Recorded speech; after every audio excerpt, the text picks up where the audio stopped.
This fascinating gravel pass provides a link to several local villages along the old R61 between Mthatha and the coastal resort of Port St. John's. It used to be part of the main road before the R61 was upgraded and tarred. In the process, this section of the R61 was bypassed. Take 15 minutes out of your day and drive this little extra loop and you'll be richly rewarded. Spectacular views over almost the entire length of the pass will be your reward over the valley carved out by the Mlengana River, with the main attraction being the massive block of rock called Mlengana, with its many myths and legends that is the focal point of this pass.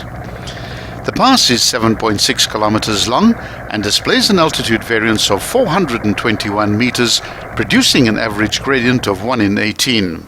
At this fork, where you must keep left, the road swings through a wide 90-degree arc into the north and begins descending via a double S-bend with very gentle curves.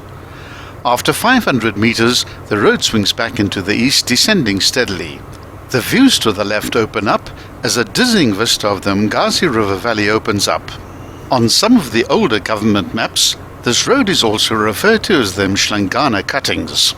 Considering the age of the road, the engineering work is actually excellent and none of the gradients ever exceed 1 in 10.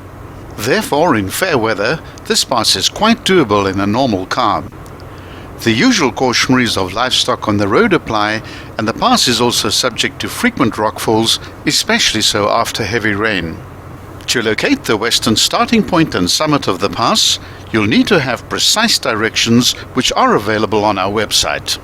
Most of the area that you're traversing is tribal trust land, and the watchword here in terms of fencing and livestock is informal. Expect to come across dogs, children, pigs, sheep, cattle and pedestrians at any time of the day or night, although we would not recommend driving here at night. Along this upper section of the pass, the heading is mainly into the southeast, as the river course is mimicked, but much higher up on the mountainside. The views to the left are truly breathtaking and remain as such until the 4.2 kilometer mark, where the road runs virtually all along the spine of the ridge until you get to Mlengana Rock itself, which is already clearly visible from this point. The gradient also eases off a lot along this section to approximately 1 in 20. Soon you'll arrive at a widening in the road which offers a perfect view of Mlengana Rock. Legend has it that the Pondo king Faku used to execute his enemies from the top of the cliffs and that their blood flowed red in the streams all the way to the Mlengana River far below in the valley. Thus the mountain also became known as Execution Rock or Suicide Rock.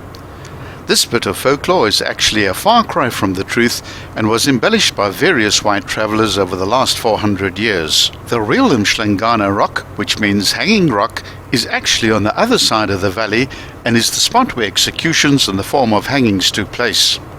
Cartographers at the time, consequently and quite incorrectly, named the tall block-like outcrop as Mlengana Rock.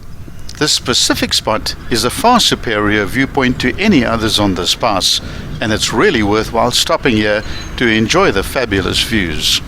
This region is known as Pondo Land, which stretches between the Mthatha River, whose mouth is its southernmost point, and the Mtamvuna River in the north, along a coastal strip that is a maximum of 50 kilometers wide. The Mzimvubu River divides Pondo Land into an eastern and western region. It's a very mountainous area whose main vegetation consists in thornveld, grassland, as well as subtropical evergreen forests in the humid coastal valleys.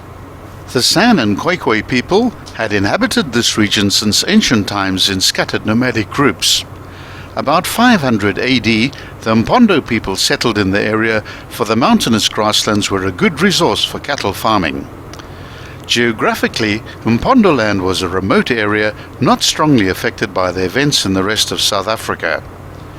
During the centuries of European navigation towards the Indian Ocean, Portuguese ships, as well as ships from other colonial empires, such as the Grosvenor, ran aground at different spots on the coast of Mpondo Land.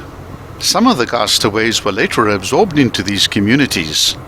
The Mpondo clan of Abulungu traces its ancestry to a castaway English girl named Bessie, who married the son of Mpondo chief Matai.